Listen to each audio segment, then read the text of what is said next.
Selamat pagi Bapak Ibu dan saudara-saudaraku. Salam damai sejahtera bagi kita semua. Senang sekali kita berjumpa kembali pada pagi ini. Harapan saya kita semua tetap dalam keadaan baik, selalu semangat dan bahagia. Kita di acara Renungan Pagi edisi 21 April 2022. Yohanes 20 ayat 19 sampai 21 mengatakan, ketika hari sudah malam pada hari pertama minggu itu, berkumpullah murid-murid Yesus di suatu tempat dengan pintu-pintu yang terkunci karena mereka takut kepada orang-orang Yahudi. Pada waktu itu datanglah Yesus dan berdiri di tengah-tengah mereka dan berkata, "Damai sejahtera bagi kamu." Dan sesudah berkata demikian, ia menunjukkan tangannya dan lambungnya kepada mereka. Murid-murid itu bersukacita karena mereka melihat Tuhan.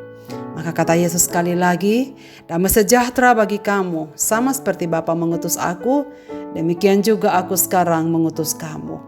Salam damai sejahtera. Saudara sekalian, ketidakpercayaan para murid terhadap kebangkitan Yesus rupanya menjadi sebab Yesus menampakkan diri lagi kepada para muridnya di malam hari ketika mereka berkumpul di ruang terkunci. Dalam teks ini kita dapat mengetahui bagaimana Yesus dengan sabar menuntun para murid agar dapat percaya kepada kebangkitannya. Bagaimana Yesus meyakinkan para muridnya? Yang pertama, saudara sekalian, ia menggunakan sapaan yang pernah ia katakan sebelumnya kepada para muridnya. Dalam Yohanes pasal 14 ayat 27, di sana dijelaskan pada waktu Yesus mengucapkan kata-kata perpisahan kepada muridnya, ia menjanjikan bahwa damai sejahtera kutinggalkan bagimu, damai sejahtera kuberikan kepadamu, dan apa yang kuberikan tidak seperti yang diberikan oleh dunia kepadamu, jadi janganlah gelisah dan gentar hatimu.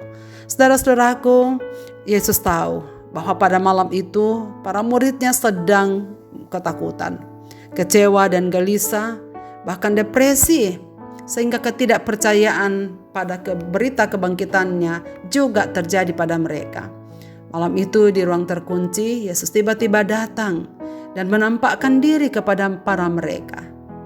Lalu ia mengatakan, "Shalom" atau salam damai sejahtera bagimu.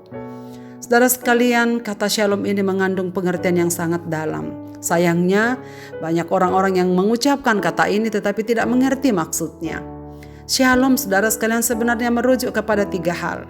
Shalom dipergunakan untuk merujuk pada kesejahteraan dan kemakmuran secara fisik.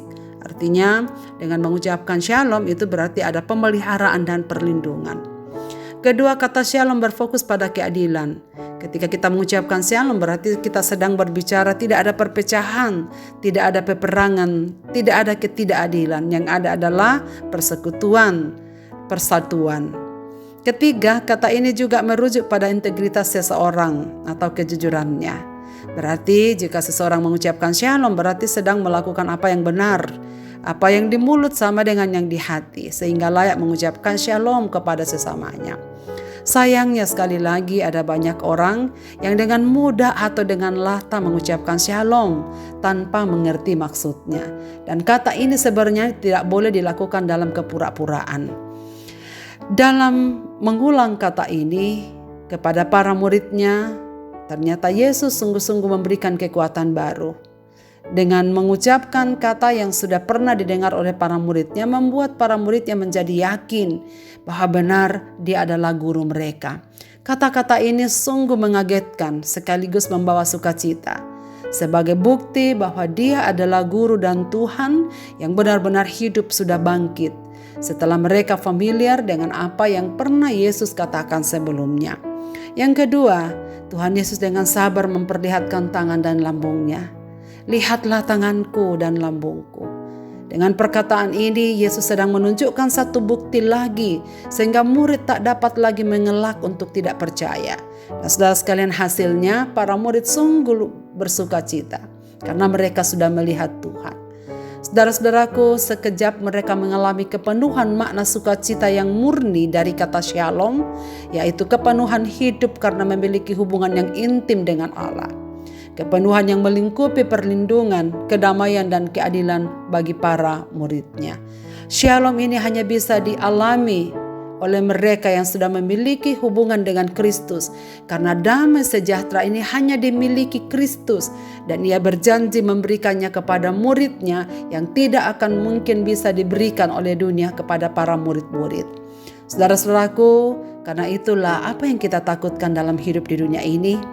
Mengapa kita gelisah? Bukankah damai sejahtera Kristus telah memenuhi hati kita?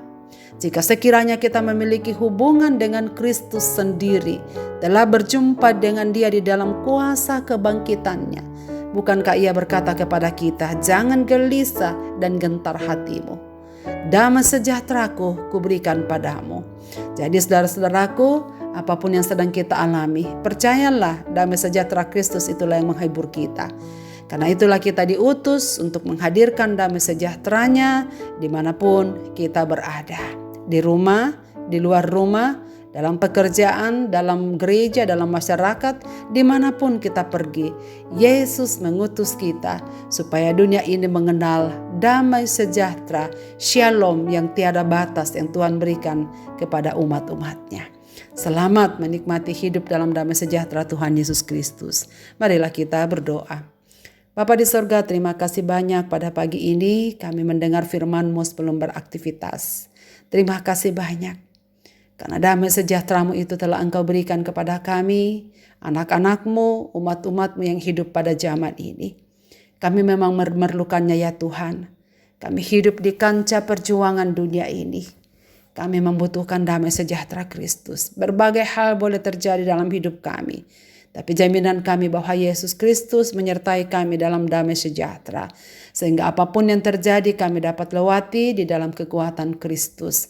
Dan Roh-Mu lah yang akan menuntun kami. Sehingga kami dapat mewujudkannya di dalam kehidupan ini.